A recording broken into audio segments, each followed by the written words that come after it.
जी पंडित जी, बहुत बहुत स्वागत है आपका। तो दर्शकों, पुरुषोत्तम मास के बारे में हम अक्सर सुनते हैं, जानते हैं, इसके महत्व के बारे में बहुत बातें बताई जाती हैं। तो हम भी चाहते हैं कि इसको समझें और जो कुछ भी कार्य किए जाते हैं इन दिनों, जिससे हमें कुछ पुण्य प्राप्त हो सके, हम भी उसे करें और उसका लाभ उठाएं। लेकिन ये सब तब तक नहीं हो सकता है जब तक हम इसके बारे में सही तरीके से विस्तार से पंडित जी से जान न लें। पंडित जी, हमारे दर्शकों को बताएं, क्या है पुरुषोत्तम मास, क्या कुछ है इसका महत्व? देखिए, क्या है पुरुषोत्तम माह, कितने दिन बाद आ रहा है पुरुषोत्तम माह, कैसा होता है, क्या करना चाहिए, क्या नहीं करना चाहिए, ये मूल बातें पुरुषोत्तम माह से जुड़ी हुई हैं, जो कि हम आज अपने इस कार्यक्रम के माध्यम से और अपने इस जेएमडी न्यूज़ चैनल की ओर से आपको ये प्रेषित करेंगे। यह पुरुषोत्तम माह 160 वर्षों बाद आ रहा है। ऐसा पुरुषोत्तम माह, ऐसा अधिक माह, ये अत्यंत विशेष है। और इसके बाद अगला पुरुषोत्तम माह इसी तरीके से 2039 में आएगा। इस बार का जो मलमास है, पुरुषोत्तम माह को मलमास भी कहा जाता है, यानी कि अधिक माह। ये अत्यंत विशेष है और 160 वर्षों बाद ऐसा शुभ संयोग बना है, जो कि पुनः 2039 में बनेगा। ऐसा शुभ संयोग जी। अधिक माह 3 वर्षों में आता है और इन दोनों वर्षों के बीच करीब 11 दिनों का फासला होता है। यह फर्क 3 साल में 1 महीने के बराबर हो जाता है। और इसी फासले, इसी अंतर को समाप्त करने के लिए, इसको पाटने के लिए हर 3 साल में एक चंद्रमास अस्तित्व में आता है। बढ़ने वाले इस महीने को ही अधिक मास या मलमास कहा जाता है। जी। अधिक मास वशिष्ठ सिद्धांत के अनुसार भारतीय हिंदू कैलेंडर, सूर्य माह और चंद्र माह की गणना के अनुसार चलता है। और अधिक माह चंद्र वर्ष का एक अतिरिक्त भाग है, जो हर 32 माह 16 दिन 18 घड़ी के अंतर से आता है। इसका प्राकट्य सूर्य वर्ष और चंद्र वर्ष के बीच के अंतर का संतुलन बनाने के लिए होता है। जी जी। अगर भारतीय गणना की बात करें तो उस पद्धति के अनुसार प्रत्येक सूर्य वर्ष 365 दिन का होता है और करीब 6 घंटे का होता है। 365 दिन 6 घंटे का। और वहीं पर चंद्र वर्ष 354 दिनों का माना जाता है। दोनों वर्षों के बीच लगभग 11 दिनों का अंतर होता है, जो हर 3 वर्ष में लगभग 1 माह के बराबर हो जाता है। जी जी। और ये सूर्य माह और चंद्र माह के अंतर को पाटने के लिए हर 3 साल में एक चंद्रमाह अस्तित्व में आता है, जिसे अधिक या अतिरिक्त माह होने के कारण जिसका नाम अधिक माह दिया गया है। तो ये है, ये खगोलीय स्थिति है। जी जी। वैज्ञानिक और गणितीय स्थिति, जो ज्योतिष की गणित, जिस गणित के आधार पर ज्योतिषी आपके जन्मांक की गणना करता है, तिथियों की गणना करता है और नक्षत्रों की गणना करके शुभ और अशुभ समय की गणना करता है। तो इस प्रकार से वो अतिरिक्त माह सूर्य और चंद्र माह के संतुलन को बराबर करने के लिए हर तीसरे वर्ष अधिक माह जो आता है, उसे ही पुरुषोत्तम माह कहा जाता है, मलमास कहा जाता है, अधिक मास, इसके कई नाम भी हैं। जी। अधिक मास तो हम समझ में आ रहा है कि अधिकता हो जाती है दिनों की, तो 1 महीना पूरा बन जाता है, उसको पाटने के लिए, ये अंतर पाटने के लिए होता है। लेकिन मलमास भी इसे कहा जाता है, इसका क्या अर्थ है? देखिए, हिंदू धर्म में अधिक माह के दौरान सभी पवित्र कर्म वर्जित माने गए हैं, क्योंकि अतिरिक्त होने के कारण यह माह मलिन होता है। जी। इसलिए इस माह के दौरान हिंदू धर्म के विशिष्ट व्यक्तिगत संस्कार, जैसे कि नामकरण, यज्ञोपवीत, विवाह और सामान्य धार्मिक संस्कार, जैसे कि गृह प्रवेश, नई बहुमूल्य वस्तुओं की खरीद आदि आमतौर पर नहीं की जाती है। इसे मलिन मानने के कारण ही इस माह का नाम मलमास पड़ गया है। ये माह यानी कि मलिन होता है, जो शुभ कार्य है मना होता है इन्हें करना। लेकिन माना जाता है कि इस माह को खुद भगवान श्री राम ने अपना नाम दिया, यही वजह है कि इसे हम पुरुषोत्तम मास भी कहते हैं। ऐसा क्यों? देखिए, अधिक माह के अधिपति स्वयं भगवान विष्णु है और पुरुषोत्तम भगवान विष्णु का ही एक नाम है। इसलिए अधिक माह को पुरुषोत्तम माह के नाम से भी पुकारा जाता है। इस विषय में एक बड़ी ही रोचक कथा जो कि पुराणों में पढ़ने को मिलती है। कहा जाता है कि भारतीय मनीषियों ने अपनी गणना पद्धति से हर चंद्र माह के लिए एक देवता निर्धारित किया। चूंकि अधिक माह सूर्य और चंद्र माह के बीच संतुलन बनाने के लिए प्रकट हुआ, तो इस अतिरिक्त माह का अधिपति बनने के लिए कोई देवता तैयार नहीं हुआ। जी। अब आपके मन में ये प्रश्न होगा कि प्रत्येक महीने के देवता होते हैं, जैसे श्रावण के भगवान शिव, भोलेनाथ हो गए। हाँ उसके बाद भगवान गणेश का पर्व आता है, जी। फिर पूर्वजों का पर्व आता है, हाँ फिर इसके बाद नवरात्रि आती है। इसी प्रकार से प्रत्येक महीने का एक देवता निहित होता है, तो इस अतिरिक्त माह का देव बनने के लिए कोई देव तैयार नहीं हुआ। जी। ऐसे में ऋषि मुनियों ने भगवान विष्णु से आग्रह किया कि वो अपना ही नाम या वो ही इस माह का भार अपने ऊपर ले लें। जी। भगवान विष्णु ने इस आग्रह को स्वीकार कर लिया और इस तरह से यह मलमास के साथ पुरुषोत्तम माह भी बन गया। इसका नाम जैसे कि मलमास था, यह पुरुषोत्तम माह बन गया। भगवान श्री राम ने इसे अपना नाम पुरुषोत्तम दिया। जी।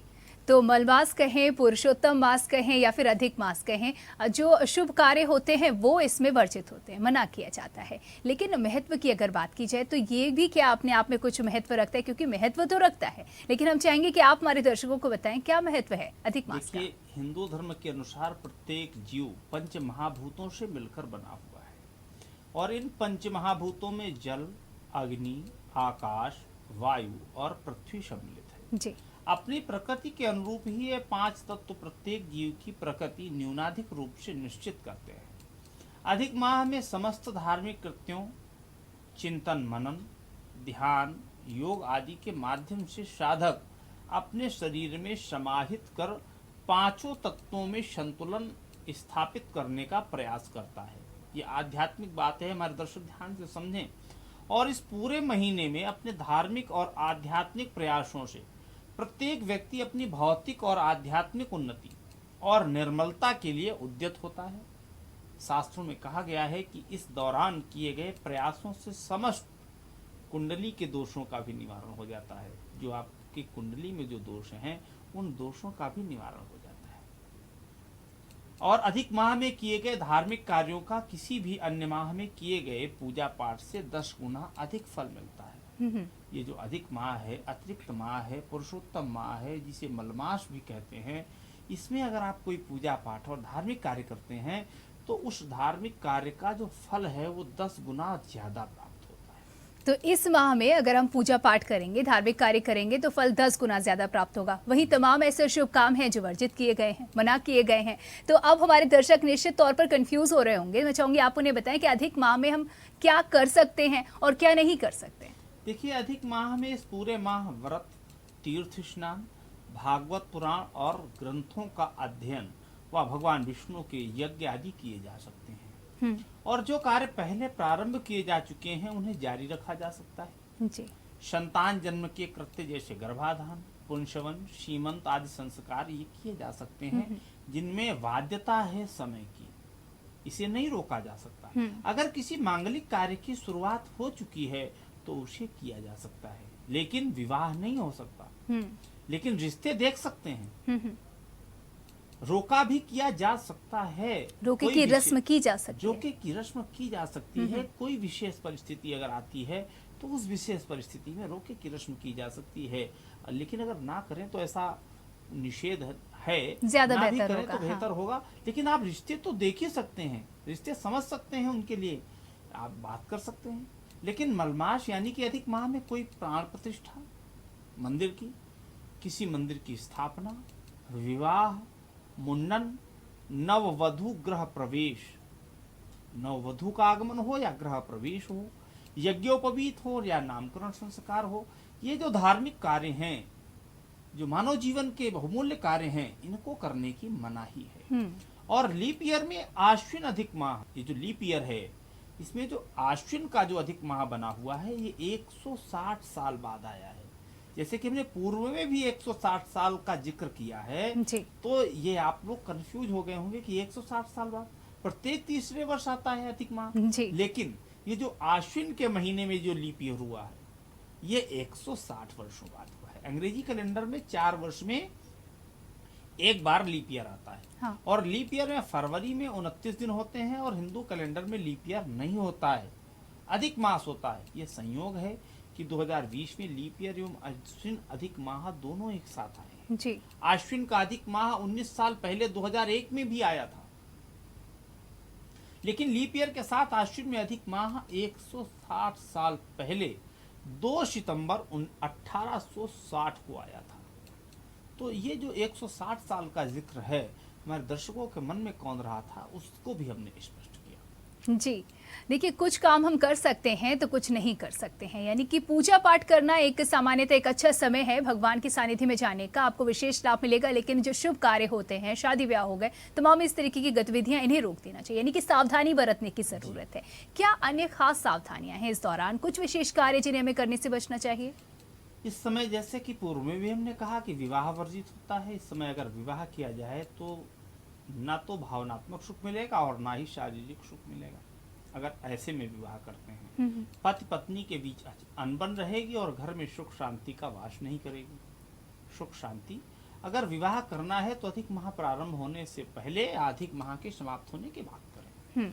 नया व्यवसाय या नया कार्य आरंभ ना करें, और मलमास में नया व्यवसाय आरंभ करना आर्थिक मुश्किलों को जन्म देता है। अगर आप नया व्यवसाय आरंभ करने की सोच रहे हैं तो हो सकता है कि आपको आर्थिक मुश्किलें आए। इसलिए नया काम या नई नौकरी या बड़ा निवेश अगर आप कोई करना चाह रहे हैं तो इस अधिक माह उससे बचें। अन्य मंगलिक कार्य जैसे कि कर्णवेद, मुंडन भी वर्जित माने जाते हैं, क्योंकि इस अवधि में किए गए कार्यों से रिश्तों के खराब होने की संभावना ज्यादा होती है। और इस समय नए मकान का निर्माण और संपत्ति का क्रय विक्रय करना भी वर्जित होता है। इस अवधि में किए गए ऐसे शुभ कार्यों में बाधाएं उत्पन्न होती हैं और घर में सुख शांति का बना रहना भी मुश्किल होता है। अगर आपको घर खरीदना है या कोई संपत्ति खरीदनी है तो अधिक माह से पूर्व खरीद लें या अधिक माह के समापन के बाद लें। अधिक माह में भौतिक जीवन से संबंधित कार्य करने की मनाही है और इसके अलावा मांगलिक कार्य करने की भी मनाही होती है। हालांकि जो कार्य पूर्व निश्चित है वो किए जा सकते हैं। तो ये कुछ कार्य हैं जिनको कि नहीं करना चाहिए। जैसे कि आपने प्रश्न किया कि कौन से कार्य हैं, वो ये कार्य हैं। जी, देखिए निश्चित तौर पर बड़ा महत्व रखता है ये कि बहुत गतिविधियां सोच समझ करके करनी चाहिए। जो करेंगे, जो करनी चाहिए उसका तो आपको फल मिलेगा, लेकिन जो नहीं करने चाहिए निश्चित तौर पर इसका प्रभाव पड़ेगा ही पड़ेगा और विपरीत पड़ेगा। इतना महत्व क्यों है इसका? देखिए, हिंदू धर्म के अनुसार प्रत्येक जीव, जैसे कि पूर्व में बताया, पंच महाभूतों से मिलकर बना हुआ है, जिनमें कि जल, अग्नि, आकाश, वायु और पृथ्वी सम्मिलित है। और अपनी प्रकृति के अनुरूप ही 5 तत्वों के तत्व प्रत्येक जीव की प्रकृति न्यूनाधिक रूप से निश्चित करते हैं। जी, अधिक माह में समस्त धार्मिक कृत्यों में चिंतन, मनन, ध्यान, योग आदि के माध्यम से व्यक्ति अपने शरीर में इन ऊर्जाओं को समाहित कर 5 तत्वों को संतुलन स्थापित करने का प्रयास करता है। इस पूरे महीने अपने धार्मिक और आध्यात्मिक प्रयासों से प्रत्येक व्यक्ति अपनी भौतिक और आध्यात्मिक उन्नति और निर्मलता के लिए उद्यत होता है।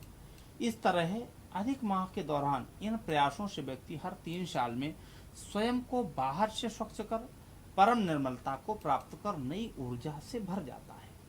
ऐसा माना गया है धर्मशास्त्रों के अनुसार कि इस दौरान किए गए प्रयासों से समस्त दोषों का निराकरण भी हो जाता है, जो आप में प्रत्यक्ष और परोक्ष रूप से हैं, जाने अनजाने में हैं, उन सारे दोषों का निराकरण हो जाता है। तो ये बहुत अच्छा समय है। ध्यान, योग, साधना, भगवत चर्चा, भगवत आराधना, भगवान विष्णु पर आस्था, इन सब के लिए ये जो अधिक माह आया है ये बहुत अच्छा है।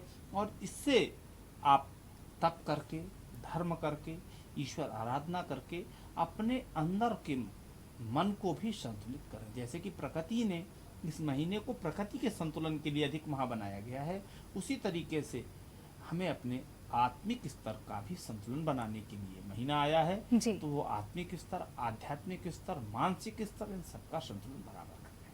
जी, जैसे कि अधिक मास यानी कि एक दिन की बात नहीं है, पूरा का पूरा मास है एक, और हमारा रूटीन होता है, हमारी दिनचर्या होती है। क्या क्या चीजें ऐसी हम कर सकते हैं जो करना उचित हो, जिसका हमें लाभ मिले? आमतौर पर अधिक माह में हिंदू श्रद्धालु जो लोग हैं वो व्रत उपवास रखते हैं, पूजा पाठ करते हैं, ध्यान भजन करते हैं, कीर्तन करते हैं और मनन को अपनी जीवनचर्या भी बनाते हैं। अगर हम पौराणिक सिद्धांतों की बात करें तो उनके अनुसार ये महीना या इस महीने के दौरान यज्ञ हवन के अलावा श्रीमद् देवी भागवत, श्रीमद् भागवत महापुराण, श्री विष्णु महापुराण, भविष्योत्तर पुराण आदि का श्रवण, पठन, मनन। आप सोच रहे होंगे कि हमने 3 शब्दों को अलग अलग क्यों कहा। इनका श्रवण यानी इनको सुनने से, हाँ। इनका पठन यानी इनको पढ़ने से, और पढ़ने के बाद इनका मनन करने से और उसको अपने आचरण में उतारने से आपको फल अधिक रूप से मिलेगा। अधिक माह के अधिष्ठाता भगवान विष्णु है, इसलिए इस पूरे समय में विष्णु मंत्रों का जाप विशेष लाभकारी होता है। इस पूरे महीने भगवान विष्णु की आराधना करें, भगवान विष्णु के मंत्रों का जाप करें, क्योंकि अधिक माह में विष्णु मंत्रों का जाप करने वाले लोग जो हैं, जो भगवान विष्णु के मंत्रों का जाप करते हैं, ऐसे लोगों को भगवान विष्णु स्वयं आशीर्वाद देते हैं और उनके द्वारा जो भी प्रत्यक्ष परोक्ष जो भी पाप हुए हैं उनका शमन भी करते हैं। और इतना ही नहीं, उनकी सारी इच्छाएं भी पूर्ण करते हैं।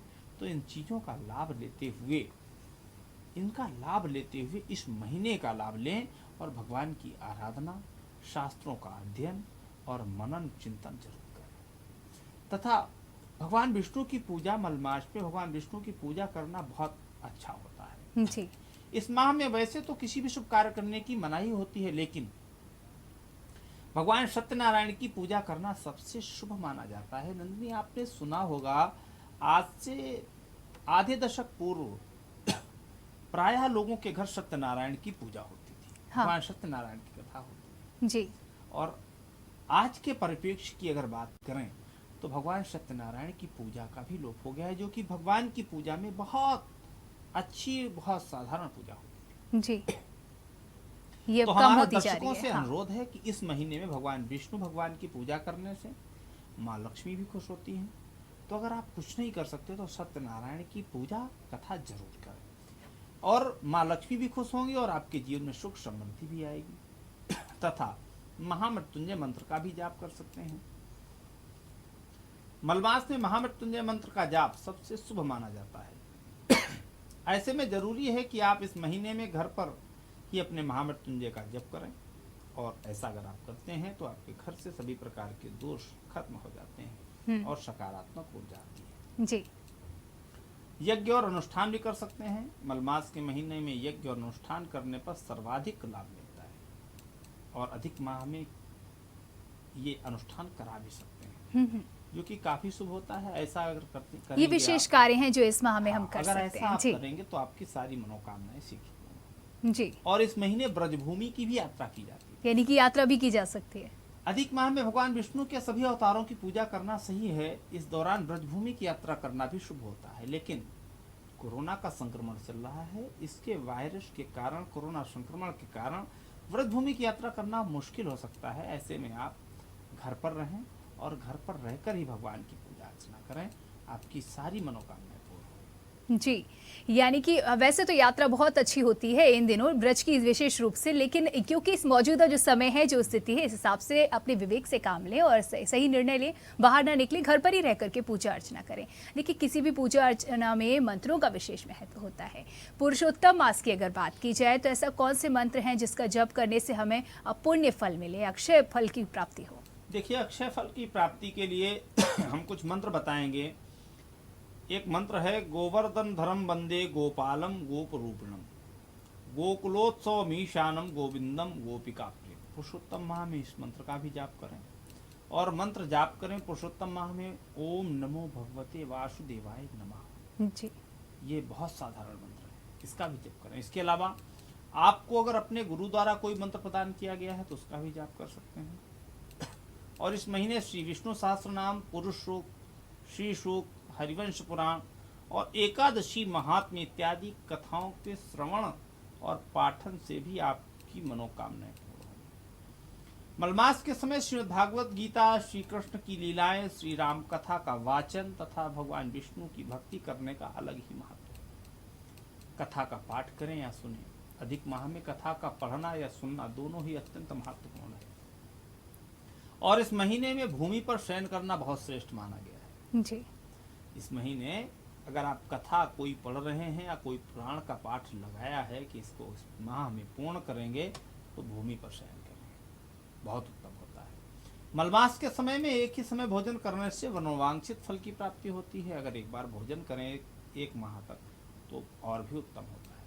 लेकिन ये ध्यान रखें कि जब आप कथा पढ़ें तो अधिक से अधिक लोग आपकी इस कथा का श्रवण जरूर करें। जी। ये भी एक कार्य है। जब भी आप करें कथा तो आप अपने घर पर बैठ करके 10-5 लोगों को, अगर ना भी हो तो अपने घर के सारे लोग तो एकत्रित होकर के आपकी उस कथा का श्रवण कर ही लें। परिवार तो एकत्रित हो ही सकता है, बिल्कुल। लेकिन कुछ विशेष चीजें हैं नंदिनी जी कि अधिक माह में कुछ कार्य हैं जिनको करने की नहीं है मनाही। ऐसे तीव्र ज्वारादि, प्राण घातक रोगादि की रुद्र जपादि के अनुष्ठान, यानी जी।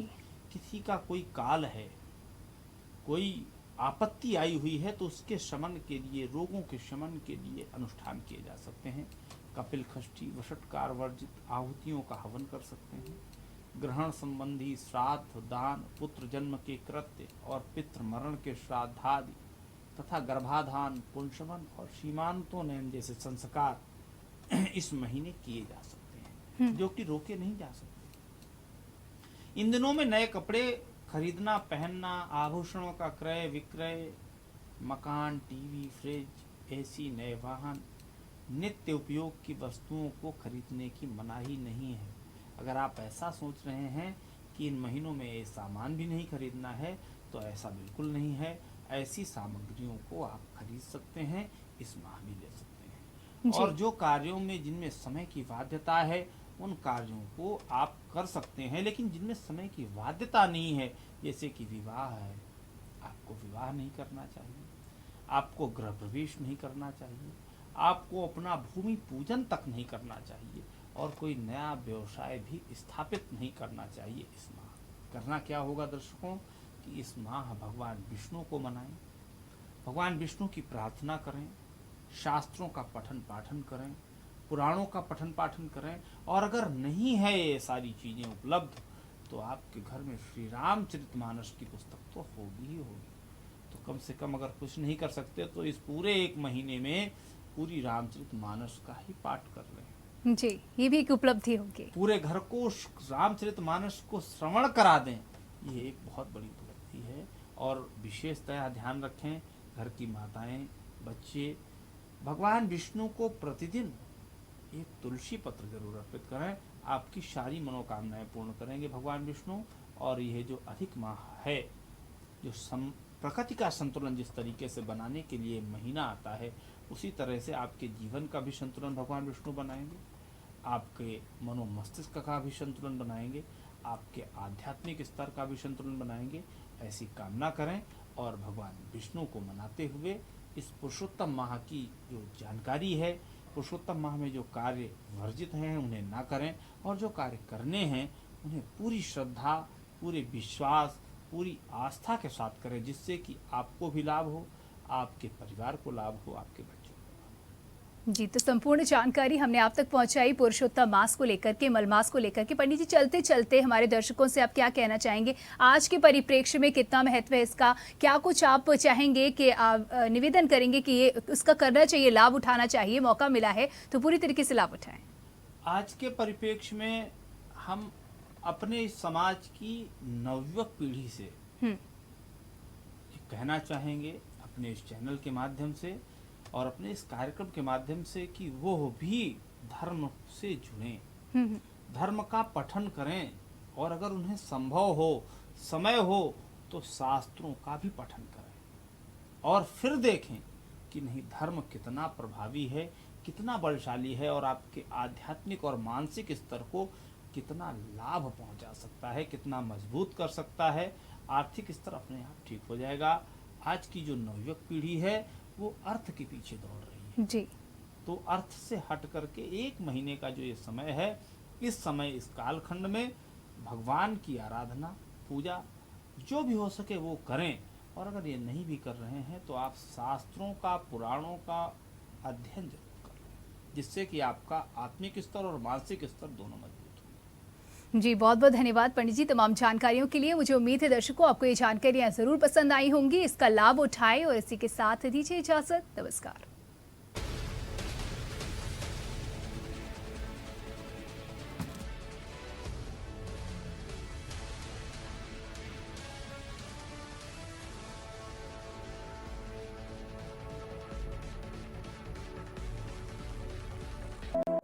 Grand Keith Hotels.